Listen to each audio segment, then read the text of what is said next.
Roger Steinberg, who is with Low Vision. He is the Low Vision product manager at HumanWare. HumanWare.com is the website, just like it sounds. Human, W-A-R-E. And Roger, welcome to WGN Radio. How are you? I'm fantastic, John. I'm just happy to be here today. Thanks for the opportunity. Well, this is another business that we talk about on the radio. You guys are actually buying some commercial time. I have one of your products and have shared it with my family. Just tell us what HumanWare is. Tell us about this company. Yeah, so HumanWare is a company that develops solutions for individuals who have low vision or blindness, and we've been doing it for about 35 years now with development happening primarily in Canada, but we have offices and representatives globally. And our mission is to enable people with vision loss to participate fully. And our current campaign, which you're a part of now, John, is See, Read, and Live, which really captures that mission in everyday life, we think. How do you get the word out or the product out? Do you work with low vision agencies, government, schools? Is it more retail? What's the business model? The short answer is yes.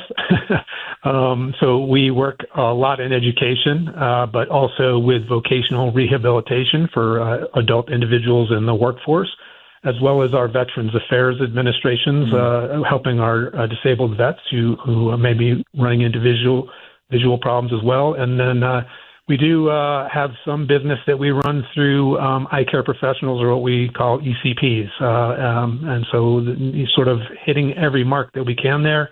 And we do have our own web store if you find us on the internet as well. I suppose in time, everybody's going to have vision issues, right? I mean, that's just a function of aging, isn't it? Yeah, it is. And, some of us are lucky enough not to have, significant needs. But, over the course of a lifetime, folks' eyesight does tend to diminish a little bit. And I think most of us are fully aware of the old magnifying glass lens that, you would hold in your hand as a kid and look at things around you. But thanks to technology, we've been able to go a little bit further than that. And part of our campaign right now is to get the word out that, technology does help in these situations. I think, pretty much everybody knows about hearing aids. It goes without saying, but when we start talking about the types of devices that we develop, the awareness is not quite at the same level. Yeah. Well, so is your market people who are just aging and they have, poor vision, or is it macular degeneration, or people who are going blind or are blind? I mean, there's a whole maybe range of vision issues. What's your sweet spot? Where is the market for you? Well, there's a continuum of needs, Sean. And so the device that you have, which is one of our Explore line, it's a smaller handheld model.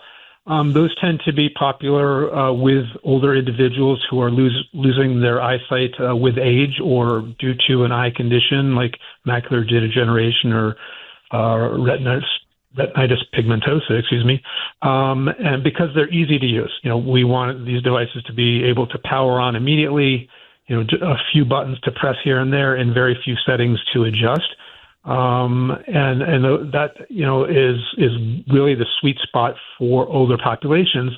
That said, some of these smaller tools are really nice for younger users as well, because again, they're just starting to learn and maybe having some vision issues as a youth, and they're easy for them to learn to use as well. But so the handhelds sort of fit into those two spaces really nicely.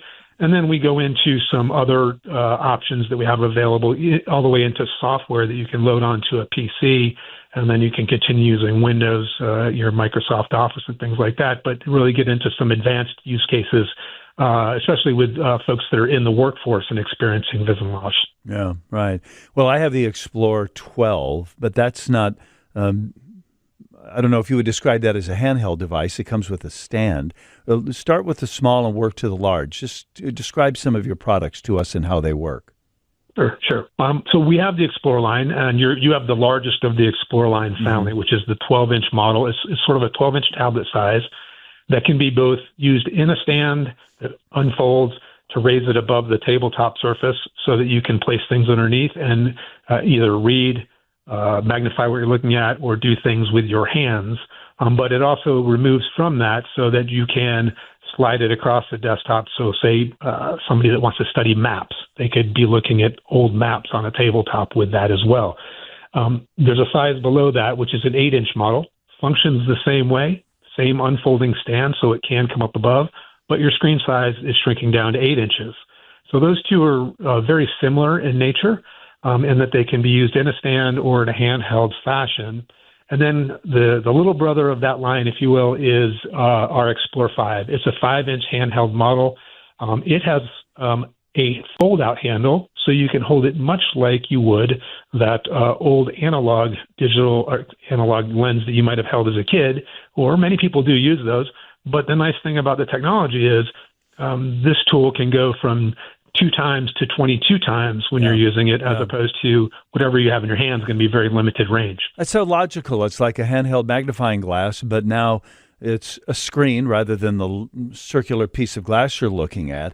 And if that one does what mine does, maybe it does, maybe it doesn't. But here's one of the things that mine does. You can sort of freeze frame. You can grab it like a photograph and then hold it right there and really study it if you want to. I guess you would be if it was just displayed underneath anyway. And the device I have, and you described a smaller version, it looks like an iPad. It's that same shape and about size. But what it does is then when you put it up on the stand and slide something underneath, it gets as large as you like, as bright as you like. It can be black on white, the way traditional text appears. It can be white on black. It can be black on yellow or yellow on black. There's a few options that you toggle through.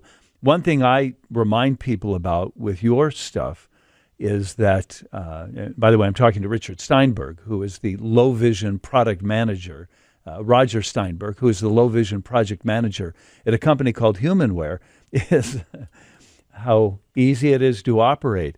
When I opened the box and I thought, all right, I'm not good with this stuff, here we go. I took it out. I unfolded the stand. I didn't need to look at the instructions. I slid the device into the stand. So now that it's lifted up off the desktop, and then I put some paper underneath, I pushed a button. There it was. That was it. There's only 3 buttons on the device: minimize, maximize, larger, smaller. And then there's one in the middle that you might not use, which clicks you through various modes like yellow on black, black on yellow, brightness, stuff like that. But you all must have realized that the ease of use is as important as the functionality of the device, right, Roger? Absolutely. If they weren't easy to use, people would not adopt them. They would end up sitting on a shelf, and it is an investment. So you want it to be put to use. And then again, our mission is to help people to do what they want to do. And by making it simple and easy to use, we can do that. And, you mentioned the 4 colors that you can cycle through. There's actually 20.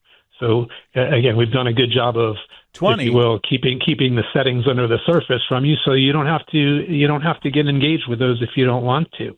So we only power on 4 of them because you wouldn't want to cycle through 20 every time. But there's also a setting in there to change. We support over 30 languages. So in a city like Chicago, you've got people from all over the world. So, we can change the interface to read in French when you're in your settings and do things like this as well. Spanish as well, I presume, huh? Oh, absolutely, yeah. Yeah. This listener says, John, my daughter teaches children with low or no vision. She says HumanWare is a fabulous country. She buys her items from them, no matter the prices that other companies have. So there's other people in this space. You have competition, huh? Yeah. Like any industry, there is competition out there, and, we have to be competitive with them. I wouldn't say HumanWare is the most expensive, nor are we the least expensive. But, we try to put all of our efforts into making these things as sound as possible, as well as easy to use. And we do have a loyal following, so I appreciate that person writing in. 847 says, I have one eye with a macular pucker, whatever that is. Can your product straighten out the wavy lines I see? Maybe not straighten out the wavy lines for you, but there are also combinations of those buttons, if once you know how to use it, that you can be taught, that we can implement a line on the screen to help you guide what you're seeing. So you could work that line underneath of that wavy line, hopefully stabilize it a little bit for you. And then there's another setting that's related to it. We call it blinds, if you will, and that reduces the screen size down to a very narrow strip. So you're only seeing a narrow strip of what you're trying to magnify. And both of these tools can be very useful for conditions like your listener just described, but also, sometimes the visual clutter, if you will, of things that are around. Those blinds can hide that visual clutter and allow you to really focus on what you're trying to see. You have a device that reads to people, so it sees the text and then it verbalizes that. Is that correct? We do. We have several of those. In fact, we have magnification devices that do that. So some of my software that I developed does. We have a larger desktop size model. So again, we were discussing earlier, if you have larger books, you might need to upgrade into a larger desktop size model that frees up all of the space underneath so you could open a larger book or a magazine underneath. These often have what is called optical character recognition, big words that just mean it captures the text on the page and then converts it to speech to read it back to you. And we do have one device that we call the Odyssey, where you just unfold it, place the document under it, press a button, it will capture it. It doesn't show you an image if you don't want it to. You can connect it to a computer, but it will just recognize the text and read it back to you on that page. So again, then you would be relying on your auditory skills as opposed to your vision. Yeah, right. So if your vision is so compromised that you can't read even with larger text, but you can operate this or somebody can operate it for you, I don't know why people wouldn't go with that. Just have the thing read it to me. that seems to be the easiest. It's amazing solution. What you can do, though. Yeah. You all must really be dialed in then to emerging technologies. I don't know if that includes AI, but I suppose some of this wouldn't have been available 10 years ago. Yeah, we are dialed into it. In fact, the software side of things with our product, it's called Prodigy is the name of the software. The last release was our first introduction into the AI space where you can just throw an example is I have a flyer that came from my insurance company that I use when I'm demonstrating. I put that under there. I don't need to capture all of the text on there. I really don't care. It may not be interesting to me.